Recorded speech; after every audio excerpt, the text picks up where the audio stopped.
Welcome back to the Work of Wellbeing podcast. I'm Amy Green, your host from The Wellness Strategy, and we're here to talk about all things personal and professional wellbeing. This podcast is designed to help you become curious and consider your everyday wellbeing strategies, what you do for your own wellness, and how you can start to transform your life both in and out of the workplace. Sit back, grab a cup of tea, maybe grab a notepad, a journal, and get ready to feel really enlightened about what wellbeing used to be, what it is now, and where you can take your own wellness strategy.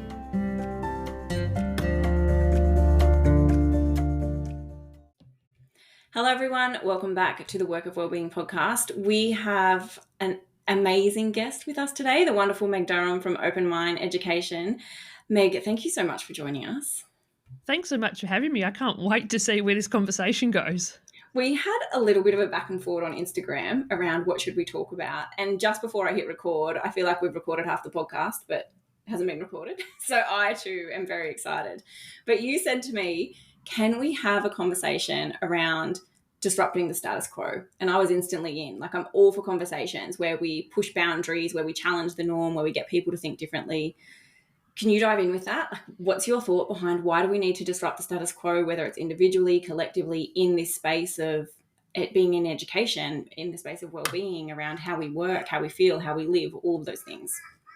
The reason why I thought this is such an important topic to discuss at the moment is because to be well in our increasingly unwell world, it takes deliberate effort. And that deliberate effort is hard. We don't want to do it. It's uncomfortable. We have years and years and years of stories, thinking patterns, excuses, justification to why it's not possible for me. And once we start to realize that, you know what, I don't have to do it like this anymore.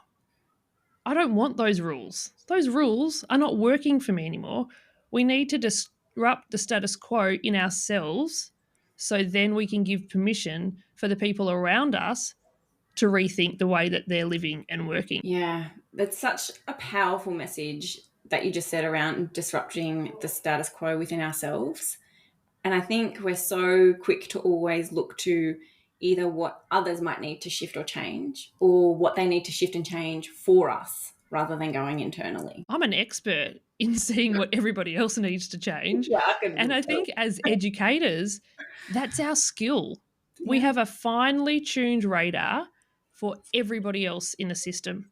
We can walk into a classroom and we can see who's having a fight, who's not understanding what's happening, who needs to go to the toilet, what's going on. We are experts in noticing others, but for so many of us, we struggle to notice ourselves. The time we are tired and exhausted, we've probably been tired and exhausted for a good 6 months. Yeah, longer. I sometimes think this idea of the tired and exhausted that maybe we're seeing, not just in education, but globally, if, we think about all of the patterns and things that society is adopted into, it's the normal, or it's the celebrated, it's the, of course it's like this. And it's so far from, I think, where we're actually designed to live in order to be well. And when we're in this survival mode, we're constantly thinking about, how do I get through this day? And how we get through this day is doing what we've always done. It's reactive, it's that autopilot. But if we really care about being well, we need to be much more responsive. We need to be intelligent.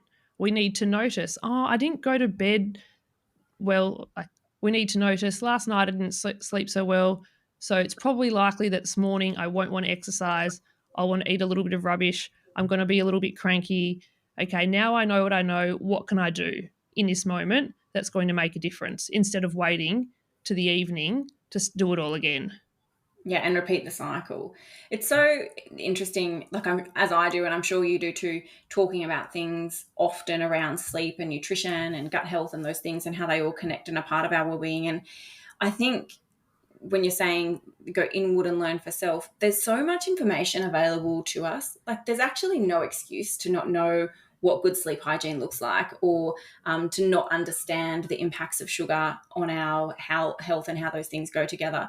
And when I talk to people about this, to be really honest, sometimes I think, gosh, this information is everywhere, but we're not all self-sufficient in selecting those resources and knowing what to do.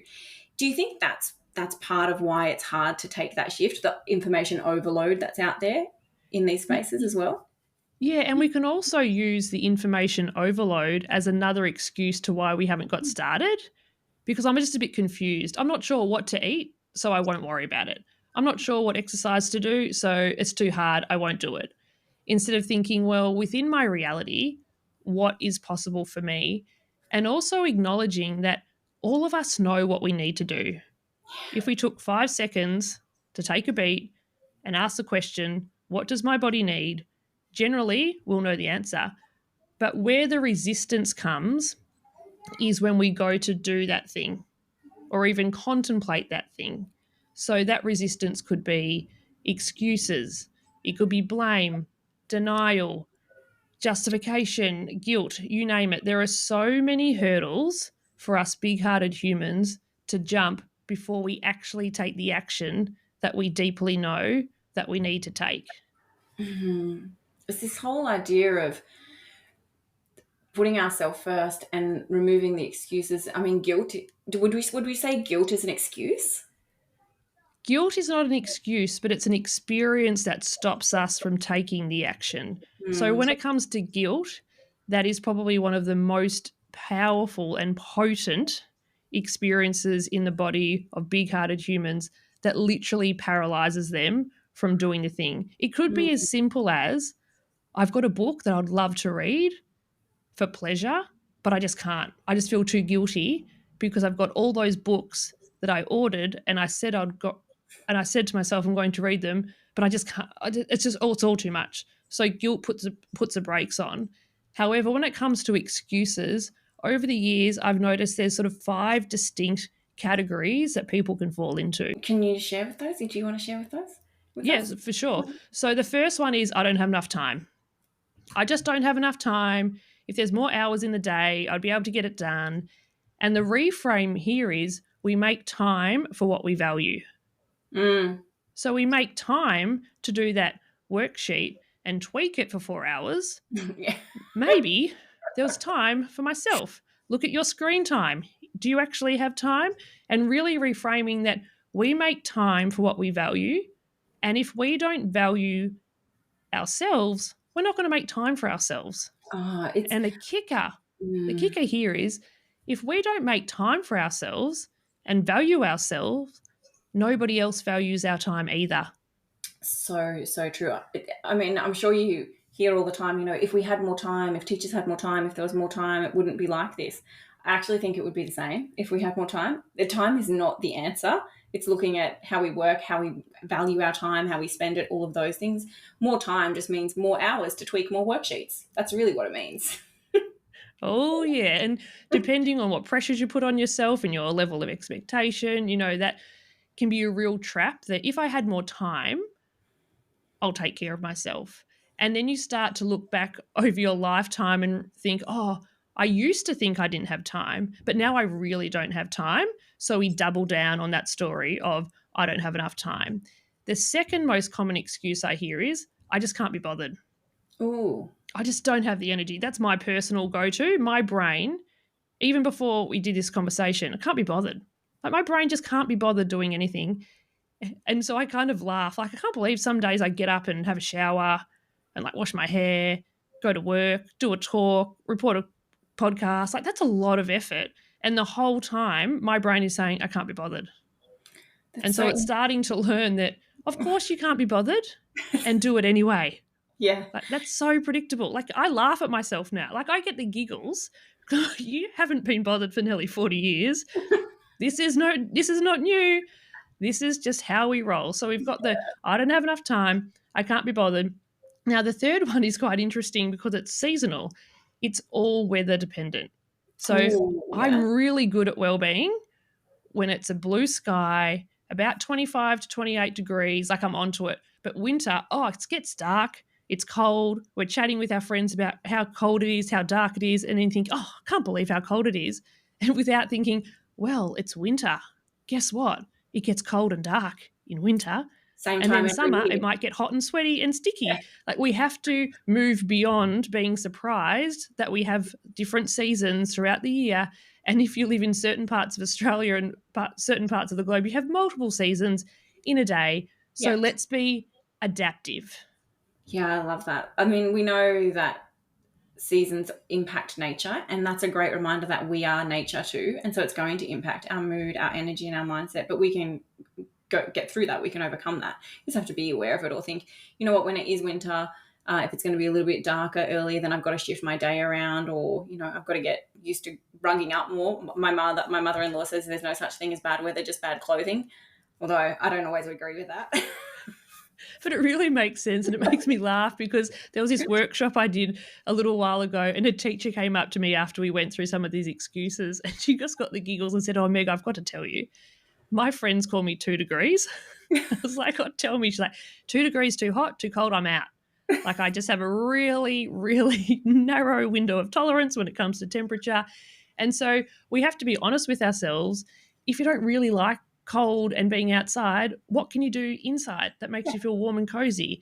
We don't have to move and function in ways that other people expect us to do, but let's not let the seasons derail our well-being.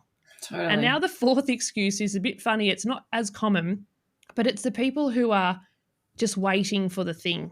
So it could Oh, be, I'm just waiting for the okay. Thermomix, because once the Thermomix comes, I'll be all over it. Or once I get my reformer Pilates, or I'm signing up for the program, I'm a sign up person, I get all the gear and I do nothing.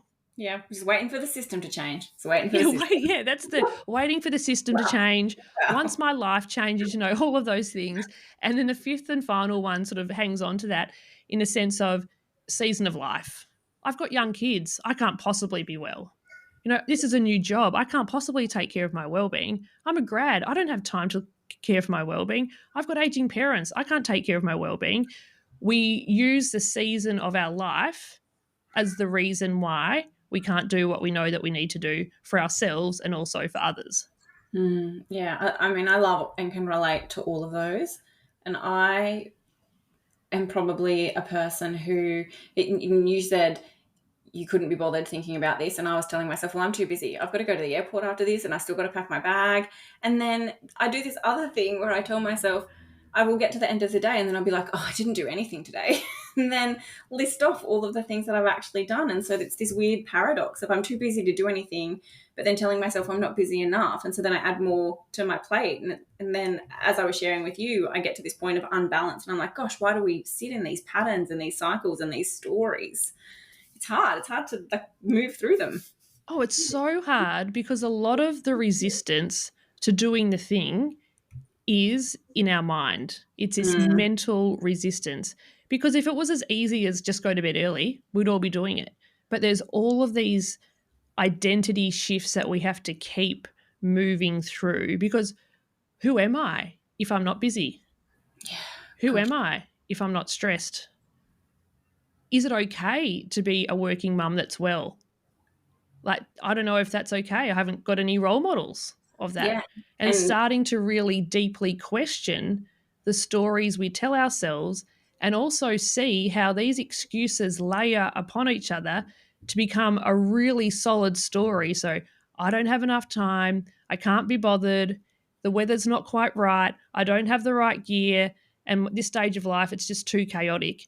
And then we hold that story as a fact, and then we start to hold on to it really tight. And then, even listening to this podcast, some people are thinking, oh, Meg, you don't know me. You don't know my life. yeah, Like, honestly, I seriously don't have time. Well, I can tell you, as a mother of 2 kids, one with additional needs, speaking, all the things, I get it. Like, it's hard, and it is worth the effort. And I love that Tommy Hafey quote, if it's to be, it's up to me. yeah, that's so true. We put so much, or we outsource so much of our happiness and well-being to others that we forget it's us. Like, we are the ones. I often share in front of education audiences, your principal's not going to come around and tell you what time to go to sleep or put you into bed. You got to do some self-parenting here. And it's those little micro steps of things that I think we underestimate. Like you said, we're waiting for that big thing, and it's not the big thing. It's totally the little moments that all add up to become the big thing. That is so powerful, Amy. It's that reminder that when it comes to well-being, it is never the big things. It is the small things over and over again. And people may be listening to this thinking, oh gosh, I've got so many excuses and all this is all too hard. And I invite you to really think about this is the pathway to your liberation. Mm. As you start to know your excuses, as you start to acknowledge what stops you, if that could be guilt, expectations, perfectionism, there's so much that can really get in our way. As you know yourself, that's your pathway out because you can look at it, you can smile and think, I'm doing it anyway. Mm. So excuse, like I was thinking, an excuse comes from ego. It's there to keep us safe and to protect us. But what you've just highlighted is that it's also an opportunity for choice. Like, we don't have to follow the excuse and stick to it.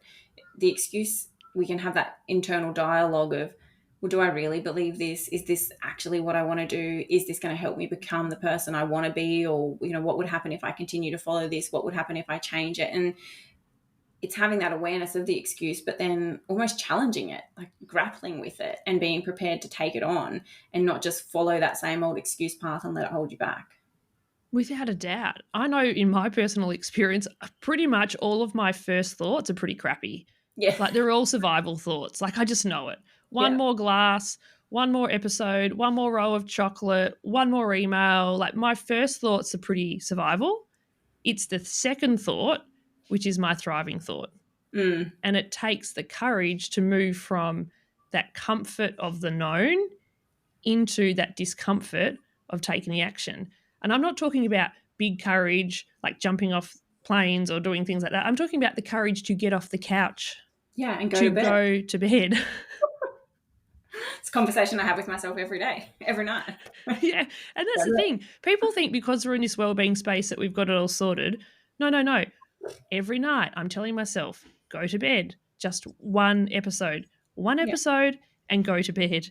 And Yeah. every night it's like, oh, but I could just watch another one. It's like, no, Meg, it is time for bed. It's kind of like the boys. Every night they have to brush their teeth. Every night it's a surprise. Like, oh, and every night it's a fight. And every night we need to do the whole teeth brushing. It's the same thing for us as adults. We Yeah. don't want to. It's basic physics. An object at rest wants to remain at rest. An object at motion wants to remain in motion unless there's a new force. So we Mm. literally need to force ourselves to move into that discomfort.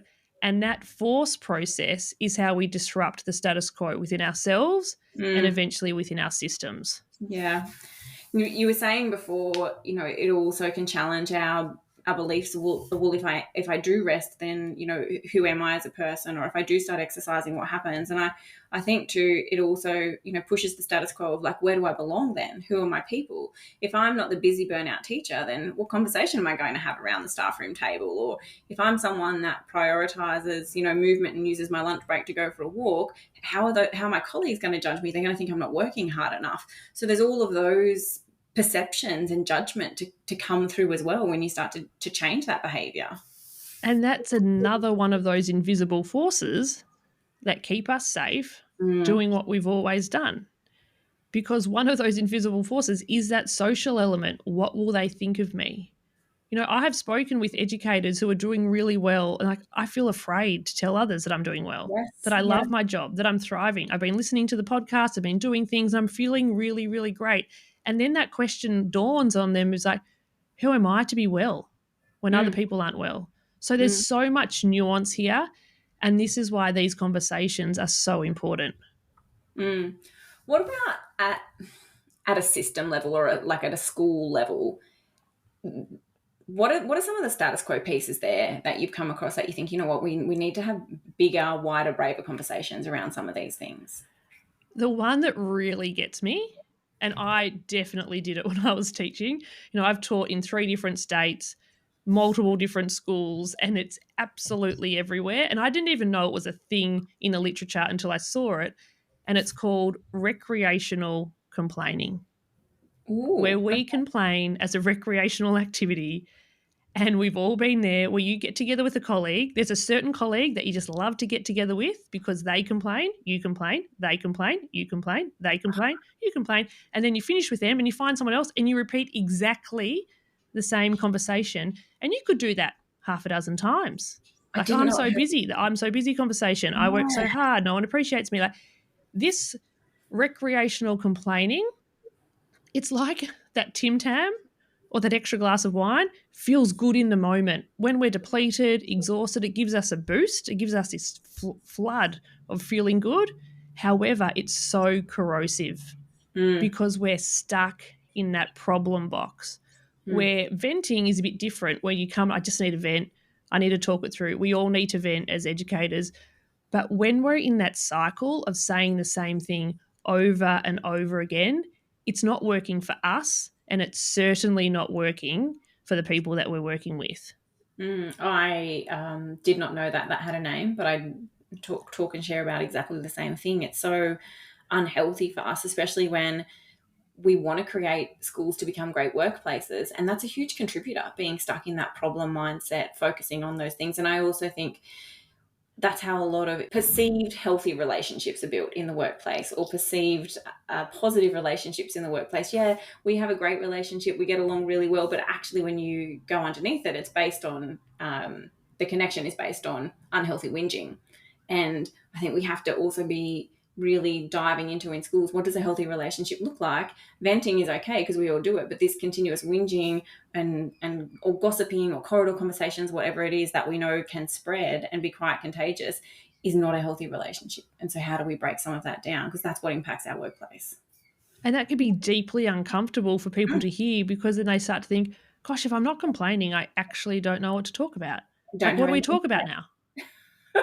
What do you say? And I have challenged people with this, like, if you're going to complain, let's keep it inward and find something new. And this is where my brother, not a complainer, but he's 12 years younger than I am, new-ish to the workforce, has said to me he started to read nonfiction books because he wants to be more interesting and have things to talk about so he can start a conversation. And I thought that was the cutest thing. Yeah, and it's so good that he's Yeah. aware of that and making those connections. I know walking into different schools, I've had to quickly figure out, okay, what's the currency here? Is it AFL? Is it Yes. rugby? Is it in Queensland? It was pig hunting. Okay, All fine. right. I need to figure out what's the currency here so I can get engaged in the conversations because the conversations that I don't want to have is about other people. Like it just does not work for me. There's no merit in it. It's just exhausting and depleting. And so, how can we challenge ourselves to have conversations about different things? Also, knowing there are times where something's really got under our skin and we need help. So, who are the colleagues that you can go to and say, look, I need to run this past you. Am I out of line? Like, what's going on here? And feel like you've got colleagues who have that strength of character to be honest with you and not just tell you what you want to hear. Yeah. I would love to see in schools for us to develop those relationships where we know we can go to those right people to have those conversations where we need to every now and then with things that are under our skin. But I would also love to see people walk into the staff rooms and just openly say, oh, I'm having the best day, or let me celebrate this student, or look what I did over the weekend, and be really excited and share the great things. But in society, that's not what we do. It's so much more common and normal and accepting for us to walk into a place and be like, oh, I'm having the worst day, or oh, this student's driving me bonkers. And then for someone else to be like, oh, you think that's bad? Look what's happening in my classroom. And so that's the normal thing. And I think we really need to flip it. We need to flip it and just be like, no, this is great. No, you think that was great. Let me tell you how great my students are. Make It that is the so normal. true. I can't tell you how many times I've got caught in the busy wars myself in the staff room, looking at people think, "Oh, you think you're busy? Yeah. Oh, good on you." Because if you knew what I'm doing, or like you think you're tired, you don't know Yes. tired, And so all of this is so unhelpful. What we really need to do is learn to have new conversations, to have generous assumptions, all of these things that are the thriving thought. Because a survival thought is complain, judge, tell them I could do it better, all of those things. And so have that circuit breaker and think, okay, is this helpful? Is it inspiring? Does it make me feel good? And then taking that courageous action. Yeah. And so when that happens, what are the shifts you would see across the school environment then? I'm sure you've experienced, got evidence of that. What happens? It's so interesting because once people hear just the term recreational complaining, that, oh, that's what it is. This is what we do. I remember one school I went to, I did a keynote at the start of the day and a bit of a workshop. And then in the afternoon, they were going off to trivia. And it was so funny because one of the tables called themselves the recreational complainers. Oh, I love that. And so I thought that was awesome. Like, I got the giggles, they got the giggles, everybody else is like, yeah, they are. Like, that is the perfect title for that group. And it was sort of held with that lightness of like, oh, that's actually what we tend to do. And we all do this. It's not a matter of if we do it or not. It's especially when we're depleted, as Yeah. the term goes on, it gets easier and easier to fall into this because it's just a way that we survive. And so once we start to have a language for things, then we can start to think, oh, do I want to have this conversation now? You know, I've worked with so many educators that once they realize, like, I've actually avoided that conversation now, or I'm Mm, practicing in the moment saying, oh, that's interesting. I never sort of saw them like that.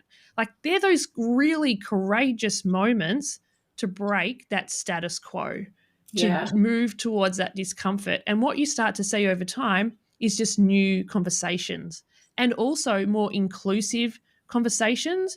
Because if we don't do this work, what starts to happen is in staff rooms, just like our classrooms, there are power players. And every staff room has a power player. And there's also in every school a few Brumbies. I love the Brumbies.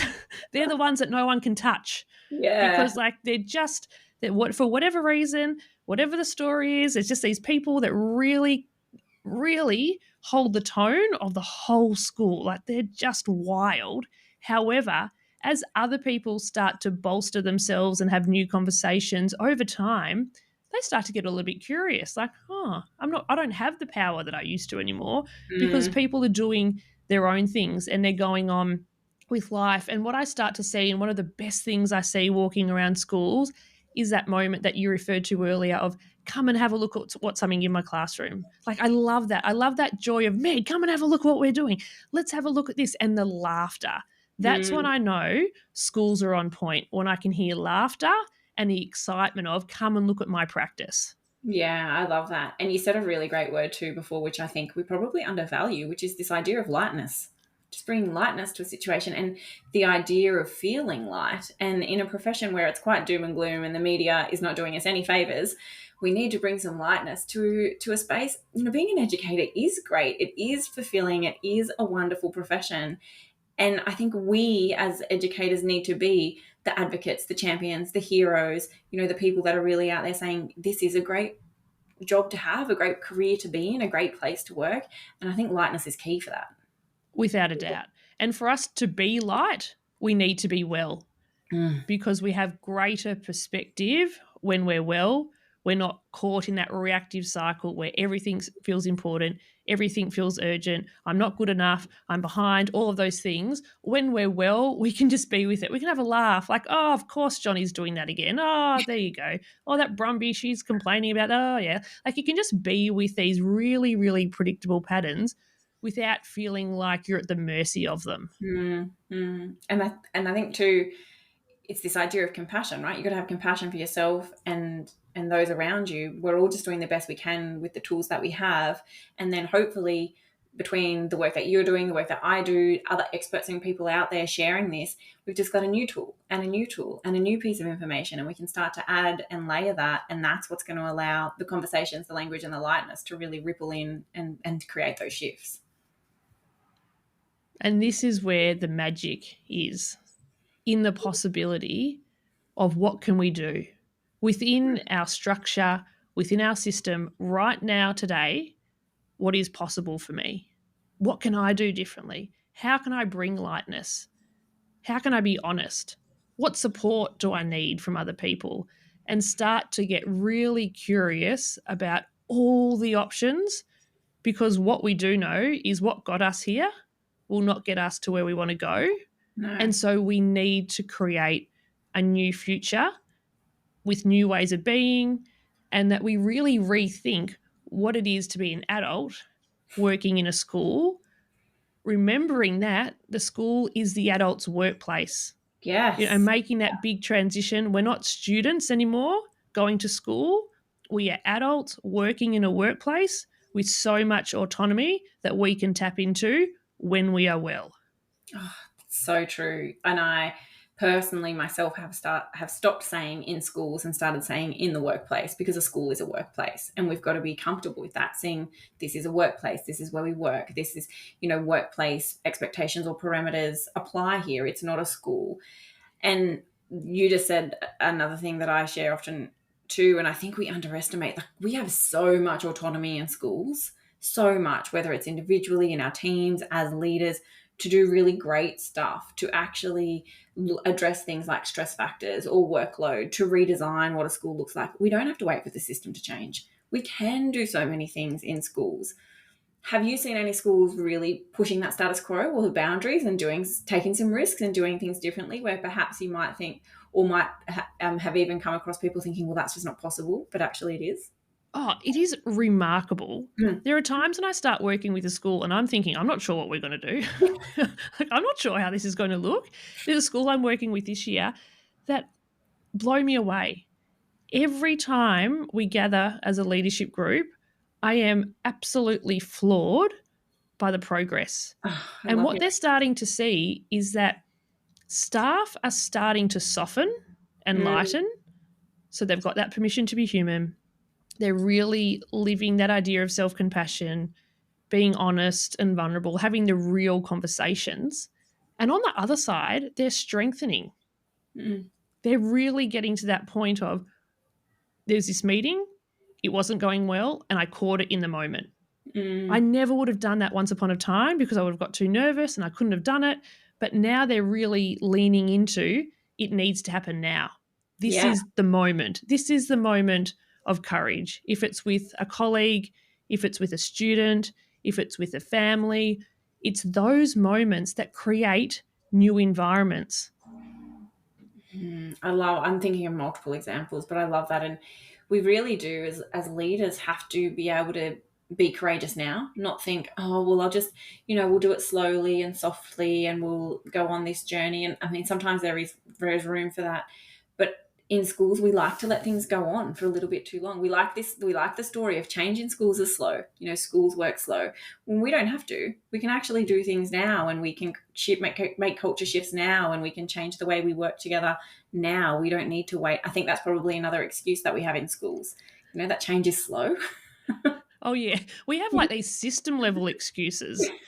So we go from our individual excuses to our system level excuses that just reinforce the narrative of, let's not worry about it, let's just keep safe. And that's what this whole fear mindset is. It's around this safety, we contract in, I can't possibly do it.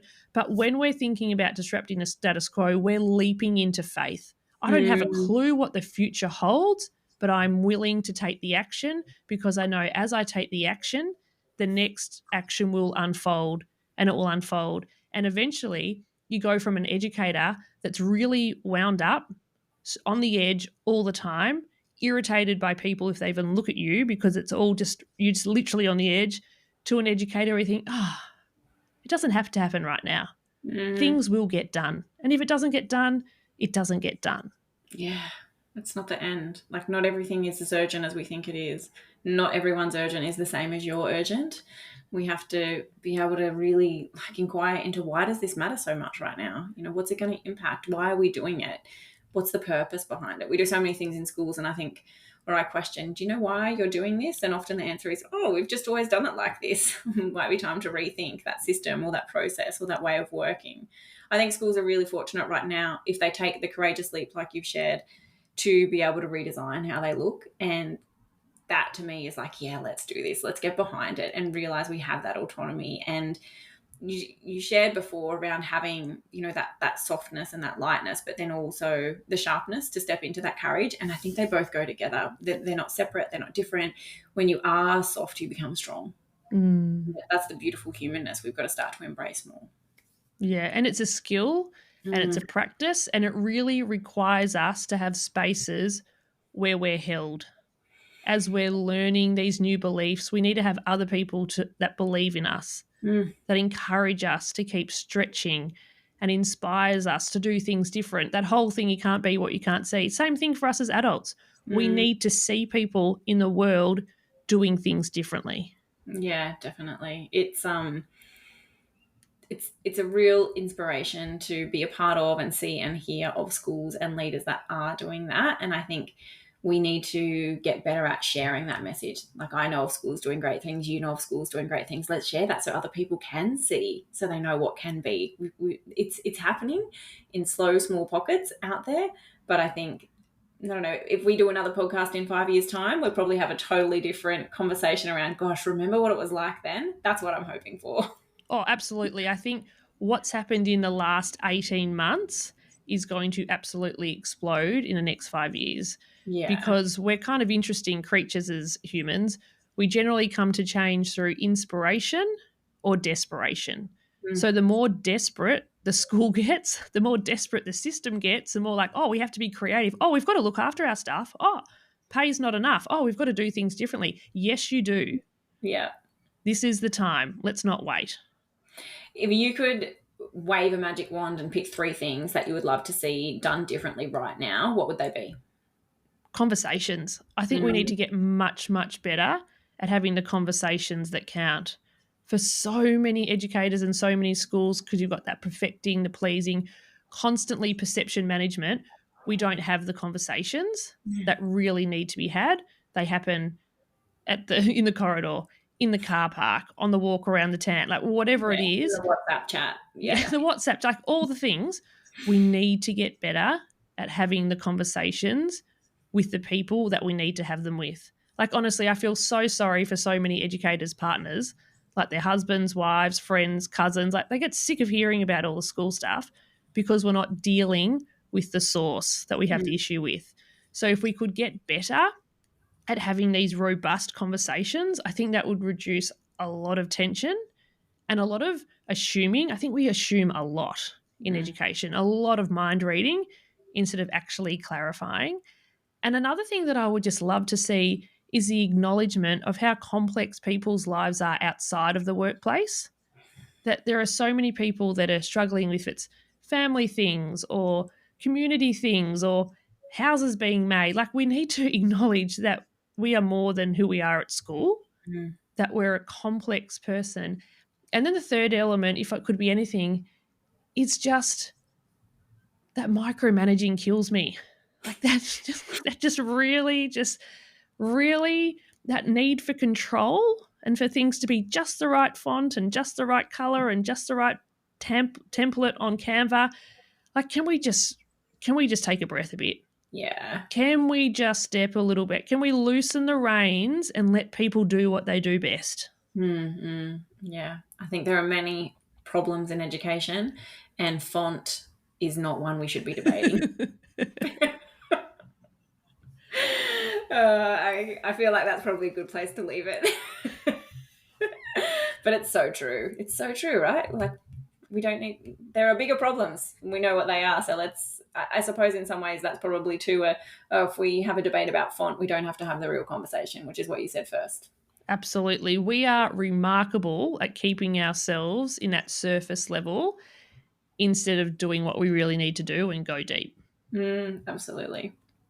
Meg, this conversation has been great. And in my head, I've got 200 other talking points for us. So we might have to come back another time. But it's really wonderful to just have, I suppose, open and courageous conversations with someone like you in the space where I think, you know what, you get it and we can have this conversation together, and it is what it is. Like, it's so wonderful for you to hold this space for me. I really appreciate it. Thank you. Oh, thank you so much. I've had a hoot. It's been fun. It's so fun. It's kind of fun being the one on the other side, not having to think too much and just...